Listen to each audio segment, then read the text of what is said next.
1959, tens of thousands of Tibetans trekked across the mighty Himalayas, emerging from centuries of isolation into a world completely new to them. Among the thousands fleeing their homeland was 49-year-old Dilgo Khyentse Rinpoche, one of the greatest Tibetan lamas of the last century.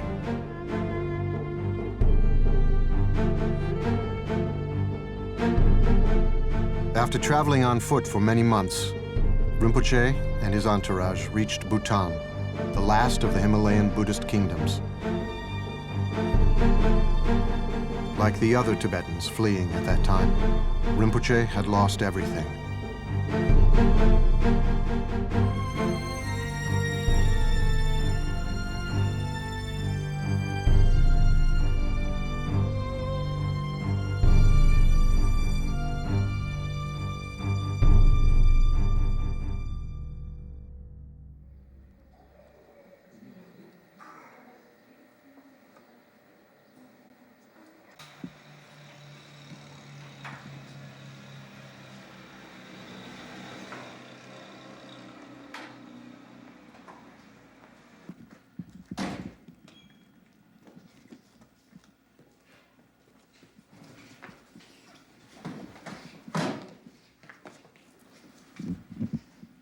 The Khyentse Rinpoche, one of my important guru, and since now quite some time, I received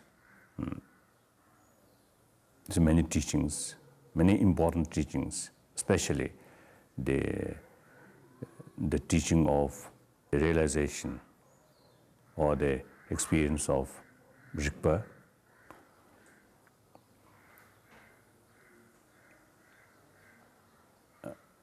And since my first meeting with him, I got very good impression. Then through my some mysterious experience, including the dream, there are some clear indication that there's some, I think, special karmic relation with him, it seems there. So now, today, I feel very, very grateful to him and very, very helpful.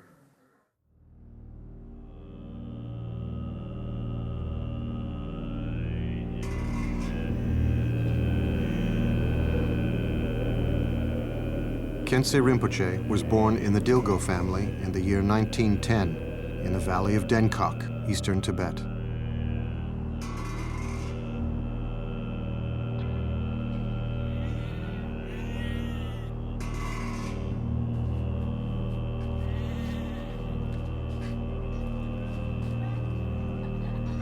His father, the governor of the Derge district, was overjoyed. His two other sons had joined the monastery, but now he had an heir to continue his work.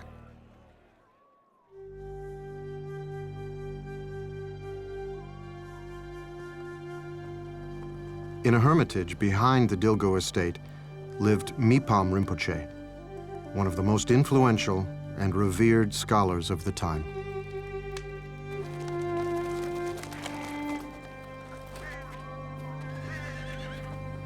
He gave the baby the name Tashi Paljor, auspicious glory, and promised throughout all his future lives to take care of him.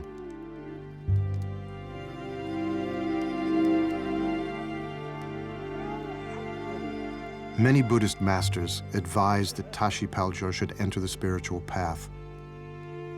"I'm not going to let him become a monk," his father insisted. Who would manage the family's estate and lands?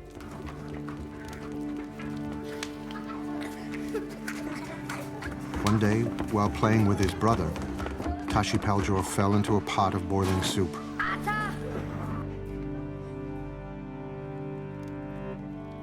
His lower body was badly burnt, and he was bedridden for many months. Without any real signs of improvement, the parents lost hope for their son's life. Helplessly, the father asked his son, "What should we do?" Well, it would help "If I could wear a monk's robe," the son replied. With a heavy heart, the father agreed. Tashi Paljor's entrance into the monastic life meant the end of the Dilgo family line. But the boy's health improved, and he was happy.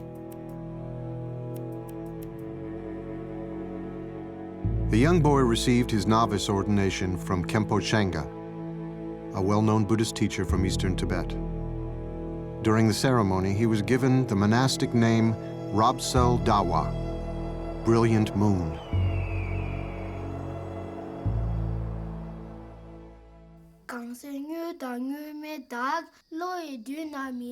Known for his ability to comprehend even the most complex Buddhist philosophies, upon returning from his studies for a brief winter break, the 9-year-old taught his mother the text, The Way of the Bodhisattva. At 14, the boy traveled to the great monastery of Shechen, where Shechen Gyaltsab, a well-known meditation master, bestowed on him the highest of all the Buddhist teachings, the introduction to the true nature of his mind. He later wrote, "It transformed my perception and made me wish to give up all mundane concerns of this life and stay in solitude like my precious master to realize the great perfection."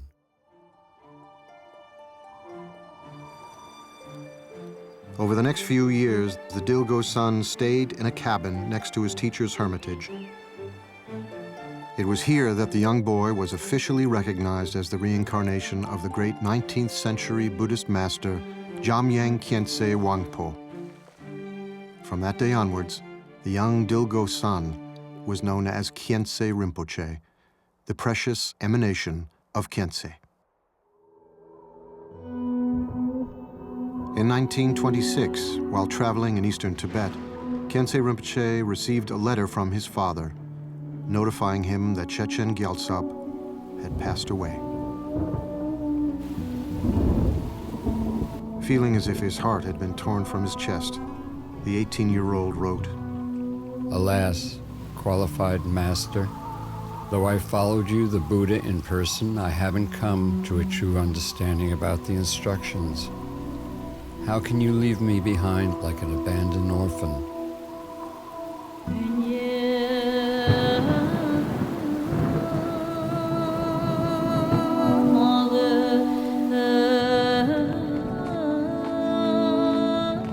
Losing his beloved teacher deepened Khyentse Rinpoche's understanding of the impermanent nature of all things. He wrote to his parents, "You gave me birth with all the freedoms and advantages of human life, and you have cared for me with love from my infancy till now. Since you introduced me to an authentic teacher, it is thanks to your kindness that I have encountered the path of liberation."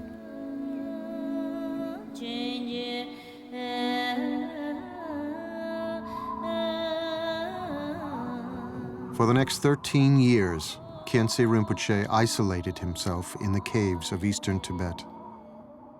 The only visitor he saw was his older brother, who would occasionally visit with provisions.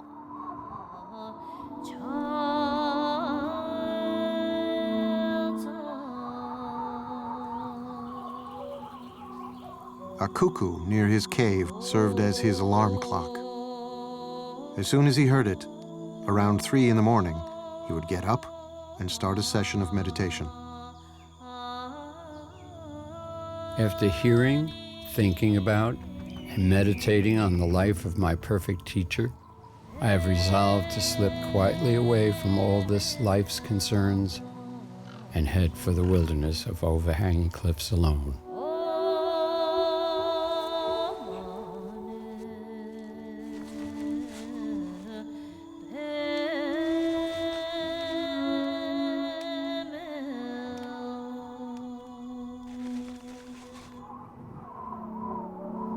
Winters in Tibet were harsh, with snow accompanied by icy wind.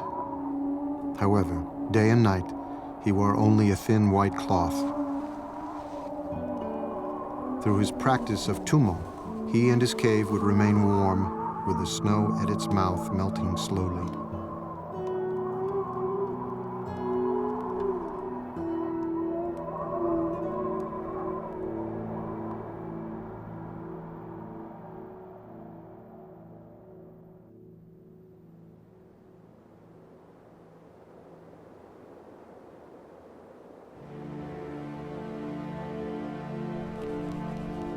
Although for now your sun will hide away in mountain glens, your smiling faces will be with me always. And if I reach the citadel of experience and realization, I shall repay your kindness. Of that you can be sure.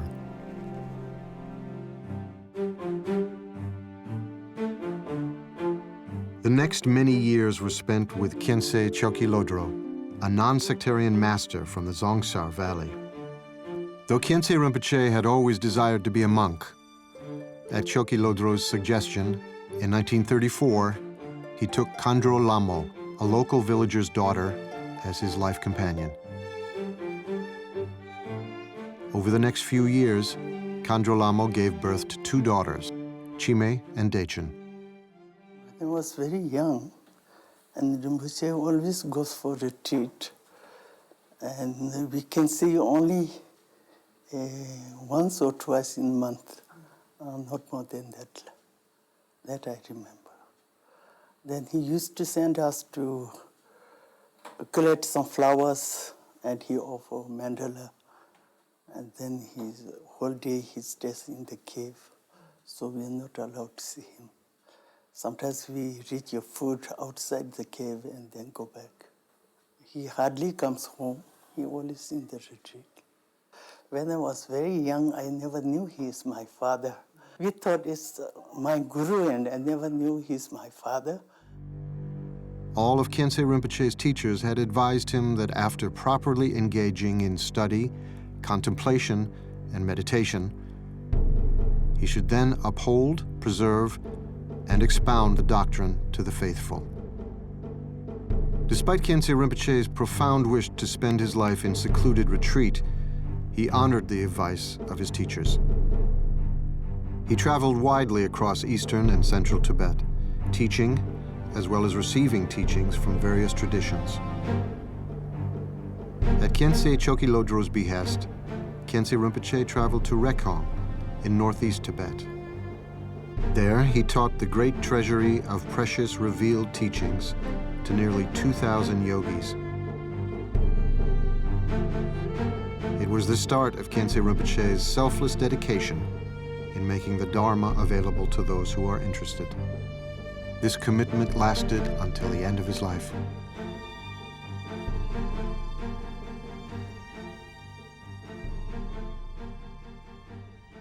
At the invitation of one of Tibet's great spiritual leaders, the 16th Karmapa, Khyentse Rinpoche journeyed to Serphu in central Tibet, where he gave empowerments and teachings. While there, news arrived of the Chinese Red Army's occupation of Tibet's capital, Lhasa. Everyone who had come to Lhasa was being arrested. Some were forced to leave their children behind. Some jumped in the water to escape or take their lives. But most were tied up and put in trucks. By 1959, a national uprising against the occupying forces would result in the deaths of thousands of Tibetans.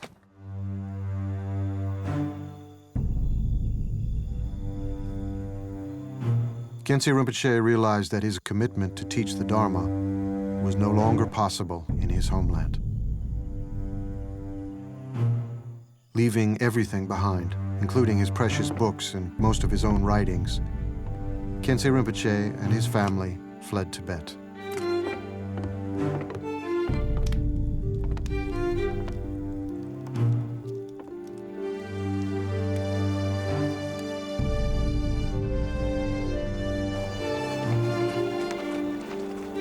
Traveling southwards, the group could not even make a fire for their food out of fear of being caught.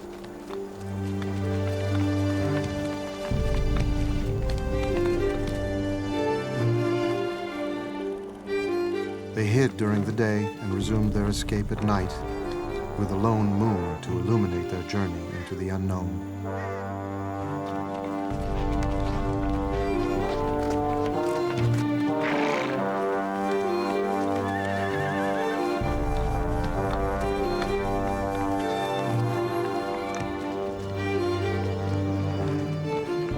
After traveling for many months, Khyentse Rinpoche and his family arrived as refugees in the nearby kingdom of Bhutan.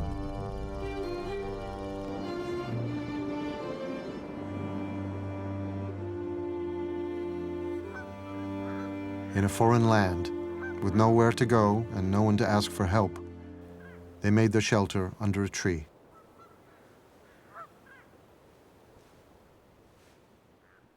Of course, the eventual fall of Tibet in 1959 was a devastating loss.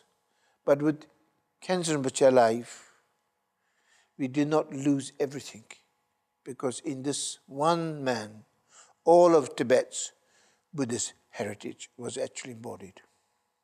What was extraordinary was that he took on his glorious manifestation at the very point when Tibetan teachings were arriving in the West and spreading throughout the world. Only a few months into his arrival in Bhutan, devastating news reached Khyentse Rinpoche. His beloved teacher, Khyentse Chokling, had passed away in the neighboring monarchy of Sikkim.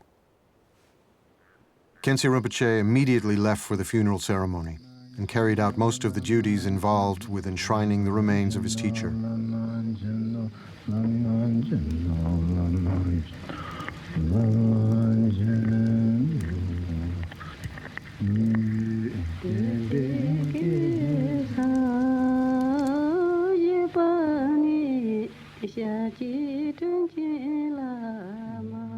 A memorial stupa was built on the spot where the cremation took place. Kunchok Lodro, an old student of Khyentse Rinpoche, recalls those days. He was a very kind-hearted person, very gentle, and he never got angry. It is rare to find someone like him these days. No matter what people said to him, whether it was good or bad, pleasant or unpleasant, he always reacted in the same way. He would just say, "I see, I see." During the break from his teachings or empowerments, Rinpoche would always sit here and pray. I would also come here and sit next to him.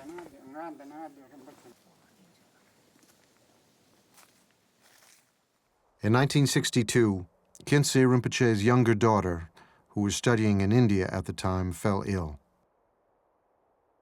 He quickly traveled to be by her side.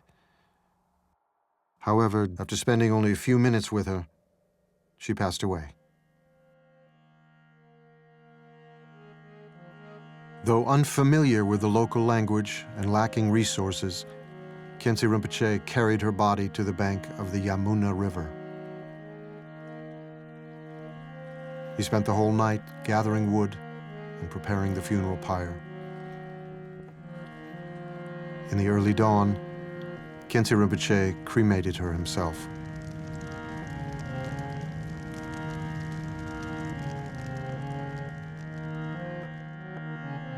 Having lost his daughter, his teachers, and his homeland, he wrote, A beautiful country is like a dream, like illusion. It is senseless to cling to it. Unless the inner forces of negative emotions are conquered, strife with outer enemies will never end.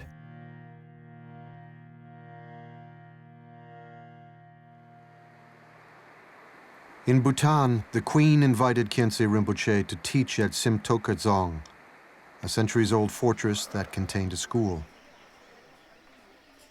During the day, he would teach grammar and handwriting. During the evenings and weekends, he would give Dharma teachings to anyone who requested them. One day, the Queen of Bhutan visited Rinpoche with her small child, the future king, His Majesty Jigme Sangye Wanchuk. It was the first of many times that they would meet as teacher and patron.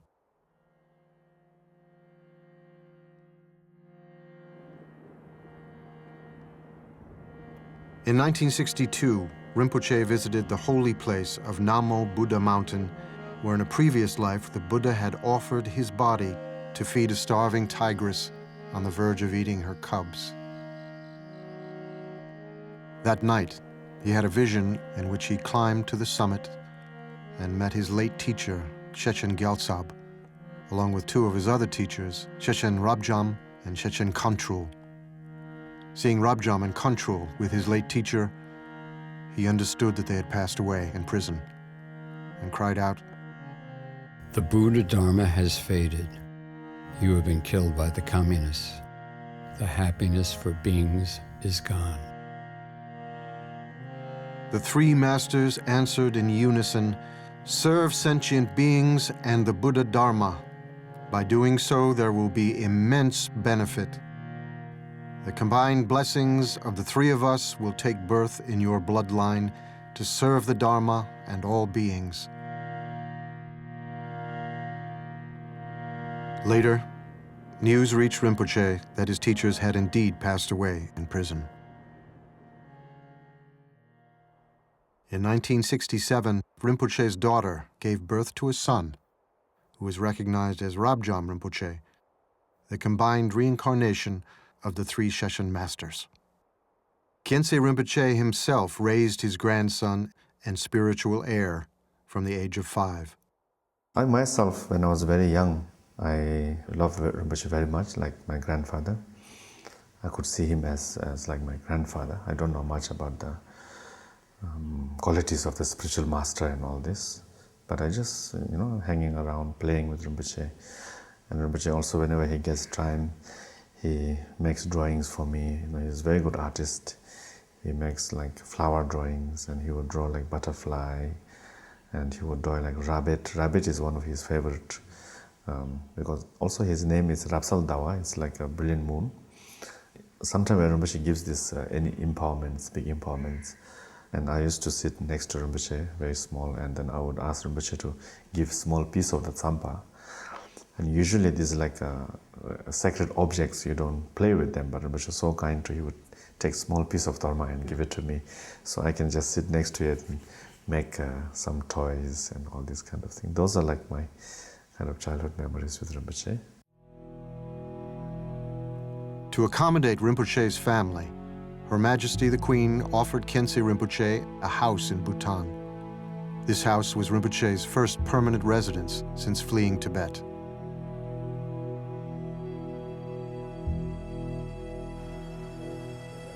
From that base, he traveled constantly to India and Nepal, giving teachings and empowerments to an ever-growing number of students.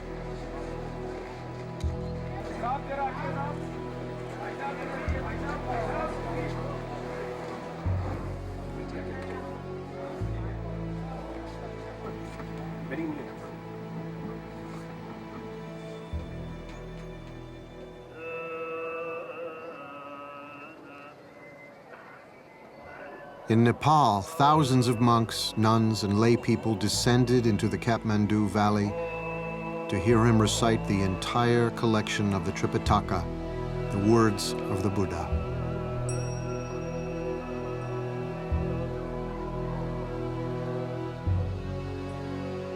Quickly recognized as one of the great teachers of the time, dozens of monasteries' brightest young lamas came to study under Khyentse Rinpoche. Many who would go on to expound the Dharma not only for the exiled Tibetan community, but for the growing audience of interested practitioners all around the world.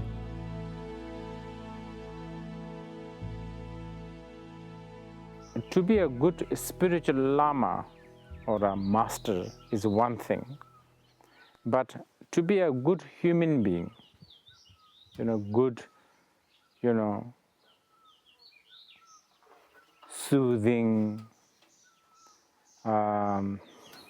trustworthy, someone who would not judge us, someone who can be anything, friend, father, brother, someone who is ready to be one of you, like just mingle with you in your really mundane conversations. And of course, someone who can switch into someone who gives you advice on worldly matters, life management. I have met many great masters, I must say. I'm very fortunate. But not all the masters are that easygoing. So this is where I have to say, Gyaltsen Khyentse Rinpoche, such a unique quality. He is, of course, as we all know, a great master. But he was a good human being. Khyentse Rinpoche was close with many of the great meditation masters of his time. They not only exchanged their knowledge of rare texts, but they also had the time to share jokes.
In 1980, during a 2-week retreat at Tiger's Nest in Bhutan, Rinpoche had a vision of the great 18th century master Jigme Lingpa.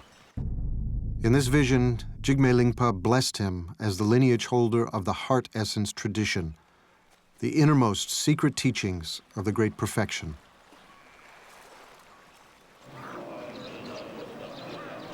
Under Khyentse Rinpoche's guidance, an immense number of teachings, empowerments, and reading transmissions were made available to the Bhutanese people.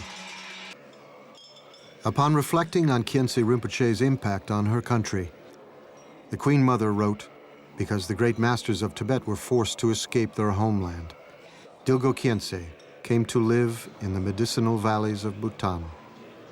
He came to our country through the power of past karma and prayers, and protected Bhutan with his unceasing blessings. It's extremely precious just to receive few words of teachings from Khyentse Rinpoche, because even something very simple, like if it tells you be compassionate or reduce your attachments, even those very simple words which we have heard so many times, when we hear them from someone like him, it's so obviously the expression of truth. It makes such a deep impression in our mind. It seems that we never heard those words, and suddenly we start to realize that this is how things are. And that makes one understand why a spiritual teacher is so important.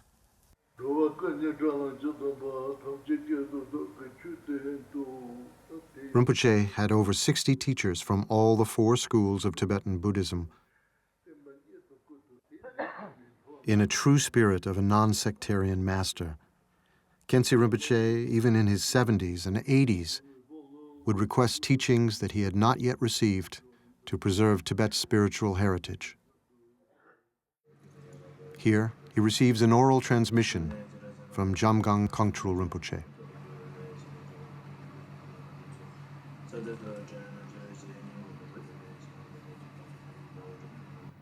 So Khyentse Rinpoche is very, very concerned about the other lineages also in Tibetan Buddhist school. Some lineages, Rinpoche would say that, oh, this lineage has been broken. One time we had this one very, very clumsy looking monk came in to see Rinpoche, and since there's so many other important lamas were there, so we made this monk wait for quite some time. And then after the lamas went, and I said, this monk can go in. So he went inside. Then after a long time, this monk was never coming out. So we said, what he's doing, we went inside and Rinpoche was receiving teaching from this humble monk. And that was like Rinpoche was almost 78, 79, near end of his life. He was still constantly receiving teachings and all this kind of thing. Rinpoche made sure that he was accessible to anyone wanting to meet him. He always said to his attendants, "Whoever comes to see me comes in the hope of receiving some benefit, so don't stop them from seeing me."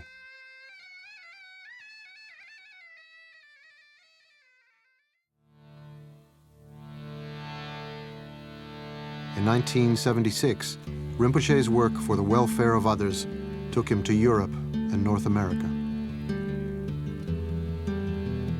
All those who encountered him felt the embrace of his compassion and love.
What did you want to ask? How did you get so big?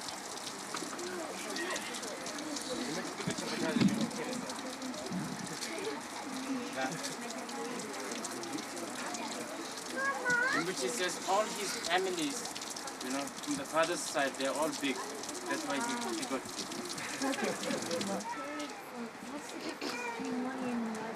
What's the difference between money and enlightenment?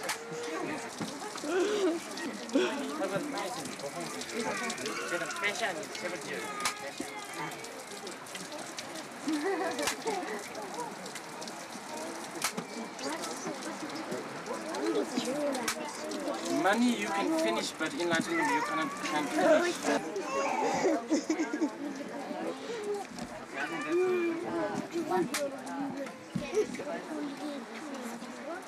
One thing that struck me in the beginning, often I didn't know what he was saying because there wasn't a translator, but when his speech was unceasing when he was teaching. For example, when he's teaching, when he would breathe in, he'd keep speaking. And then when he breathed out, he was speaking as he breathed out. I've never seen that before. It was like there wasn't a moment that he wasn't somehow engaged in some kind of compassionate activity.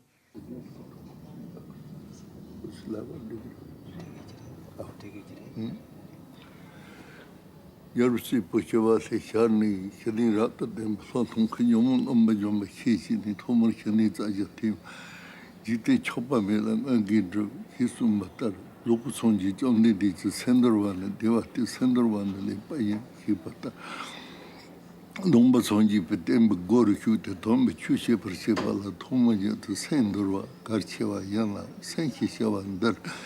Number Topalunga, Chajo to you, the deep Masum Pasha, Jicho, Mona to Gandasa, Tatari, Pacheño to Chovachova, Vadel, and Shadicha Tapji, Nuramazina, San Leporo, Nipa Mum Pishana, Shanitim, Karchela, Shanitim.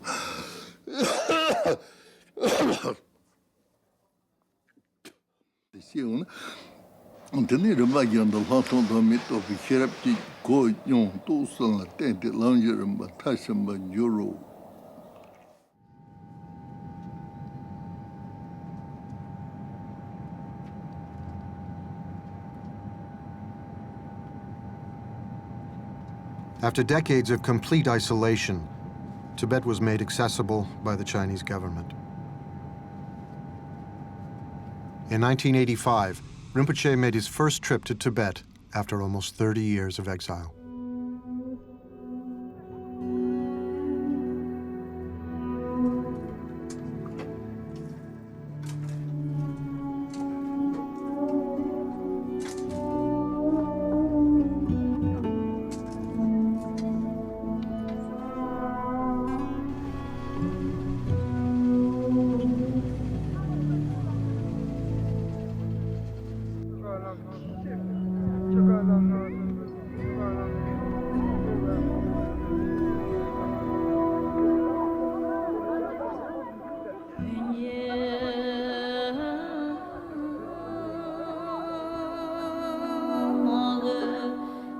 Though he was 75 years old, he visited every monastery to which he was invited.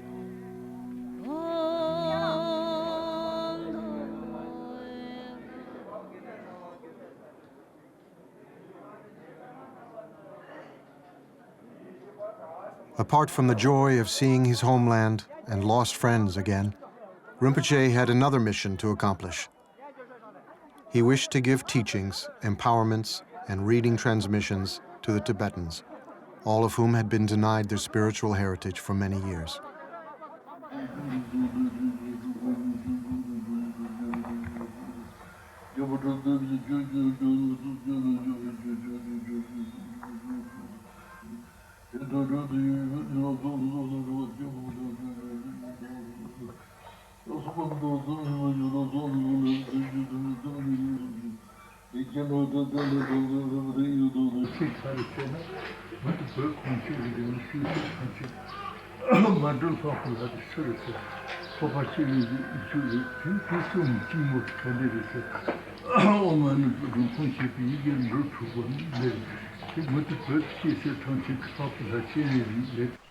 In 1988 and 1990, Rinpoche made 2 more trips to Tibet to continue his mission.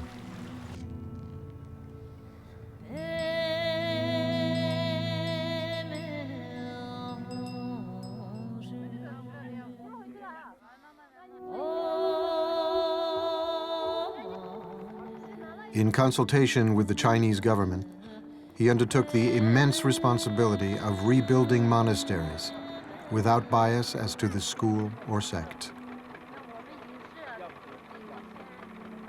It was due to Khyentse Rinpoche's relentless efforts that Samye, Tibet's most important monastery, was restored to the glory it had enjoyed during the 8th century.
Khyentse Rinpoche had a gift for making you feel special, as if you were the most important person he had met all day. He was effusive with his affection. He would just take your head with his huge hand and draw you next to his cheek. He would speak for at least 20 minutes, and then the translation took place, and he would rest.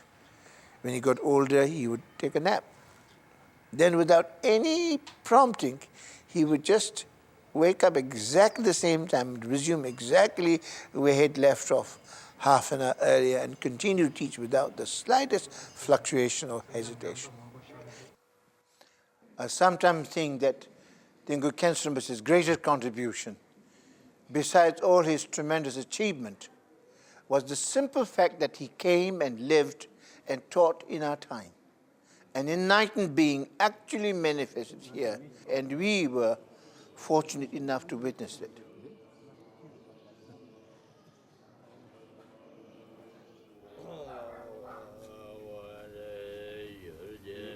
In the Kathmandu Valley, Khyentse Rinpoche consecrated a plot of land next to the holy stupa of Bodha, and in 1980 established Shechen Monastery as a place where the lineage and wisdom of the Buddhist teachings could be preserved and practiced.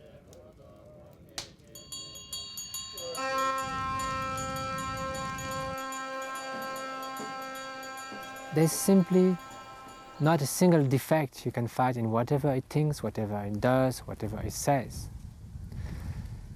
So that gives you a complete confidence that this is someone who can truly show you how to use your human life.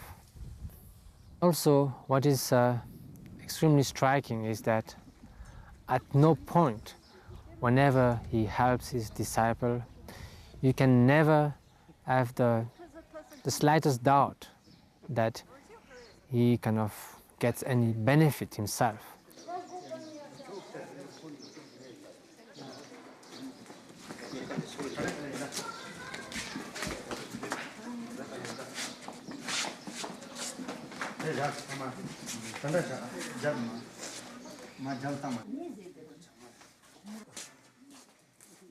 The philosophy and practice of Tibetan Buddhism has been historically preserved in the immense libraries of Tibet's great monasteries. With the destruction of these institutions during the Cultural Revolution, Khyentse Rinpoche ensured the survival of many of these rare texts for future generations by collecting and publishing over 400 volumes of books.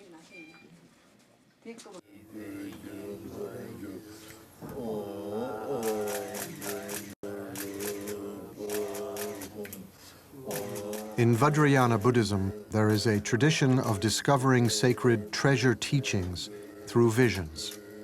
Khyentse Rinpoche, known as a great treasure revealer, taught many of his visionary teachings to his students around the world. As an author, whether he was on a flight or in his private chamber, he composed numerous poems, meditation texts, and commentaries. His writings fill 25 volumes in more than 10,000 pages. Throughout his life, Khyentse Rinpoche's singular focus was the path to freedom and how to communicate that to others. Khyentse Rinpoche's teaching and his life were one. The Buddha explained very detailed the qualities of the gurus. So I found in him those the very good qualities. He great practitioner as well as great scholar, and particularly his basic belief or basic attitude is the non-sectarian, which I very much appreciate.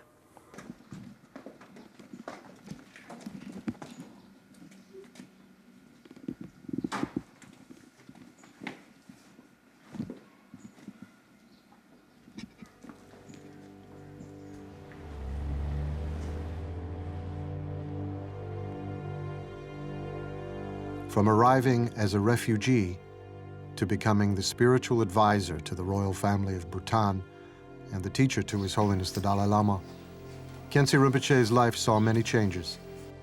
yet his behavior always remained the same.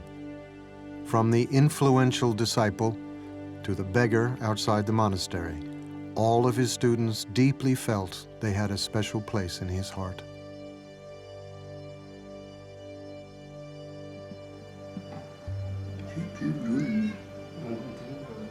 In 1991, Khyentse Rinpoche was obliged to cancel a fourth trip to Tibet.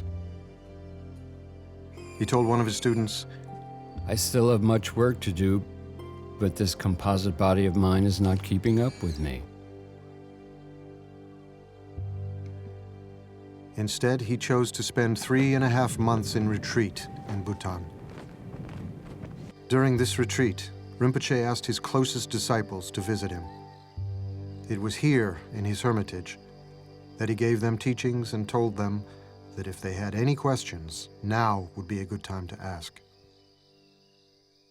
When Khyentse Rinpoche was in silent retreat in the king of Bhutan's private residence, I went to see him. He put both his hands on my head and recited several prayers, including an aspiration for students and their teachers to never be apart from each other. Taking both his palms together, he broke his silence and said, "Now you can go." Normally, he would never break his silence, so I thought that maybe this is not a good sign. But there was nothing much I could say, so I requested him to have a long life. He said, "No problem."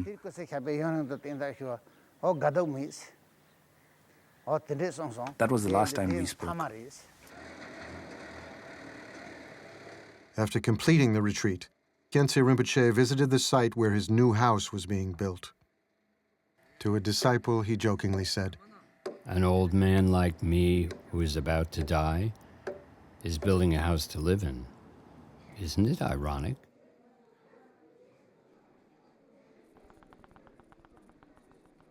In 1991, Khyentse Rinpoche conducted the yearly prayer ceremony requested by the Queen Mother for the welfare of her country and for world peace. A few hours into the ceremony, Khyentse Rinpoche fell ill. On the final day of the prayer, at his disciples' urging, Khyentse Rinpoche was rushed to the hospital.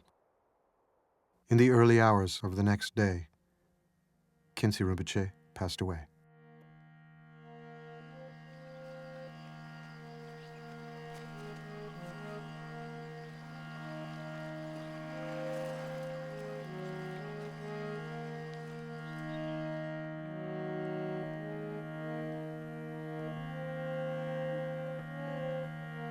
A few days later, His Holiness the Dalai Lama wrote this prayer. The more helpless beings are, the more it is your true nature to love them. Therefore, to ripen and liberate all beings in this dark age, reveal swiftly the moon-like face of your emanation. A year after his passing, in November 1992, Rinpoche's cremation took place in Bhutan.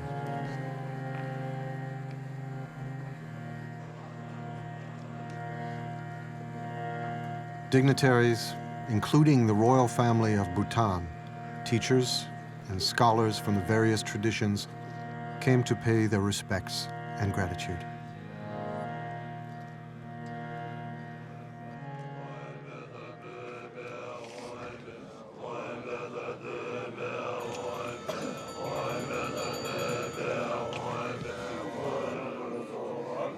Representatives of the four schools of Tibetan Buddhism, along with the Je Khenpo, the chief abbot of Bhutan, presided over the cremation.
After Rinpoche passed away, this is the most important thing, is to find the true reincarnation of Khyentse Rinpoche.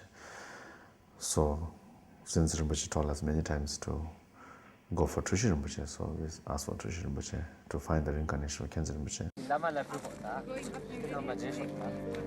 All around the world, Khyentse Rinpoche's students eagerly waited for his return. After a few years, Chokling Rinpoche had a vision that revealed the year of the child's birth, the names of his parents, and the place where he could be found.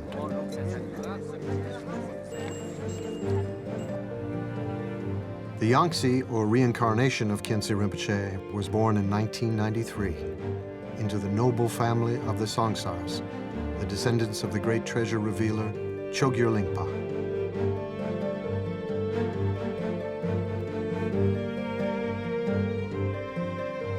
Under the care of Rabjam Rinpoche, the Yangtze's upbringing took place.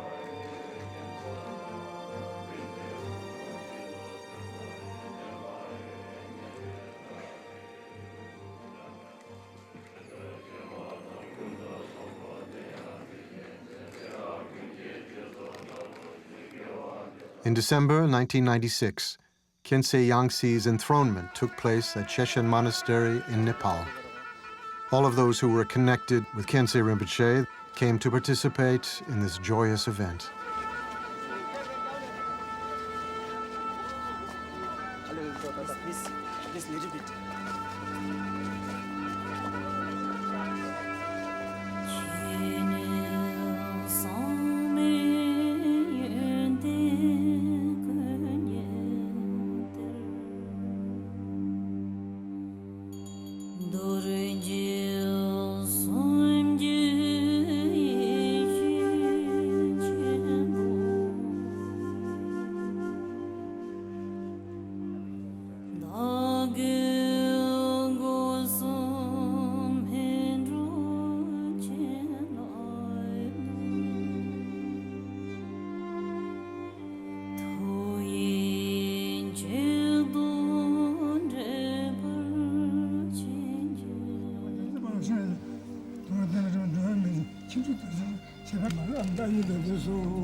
We are quite fortunate to see him, to receive his teaching.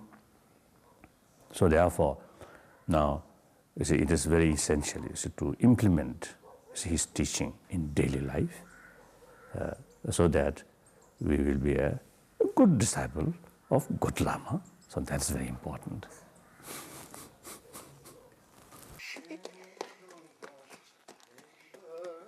The young Khyentse Rinpoche resides in the same house in Bhutan that was under construction just before his predecessor passed away.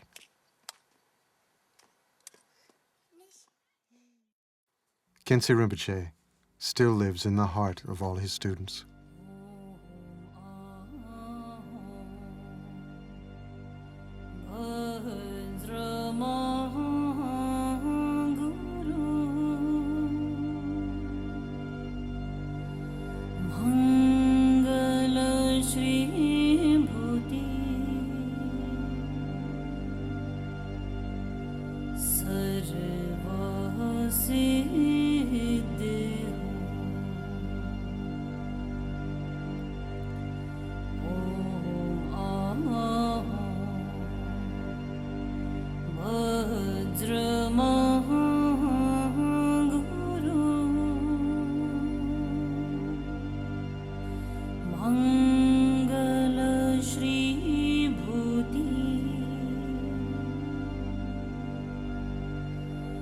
Ara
Sarvasi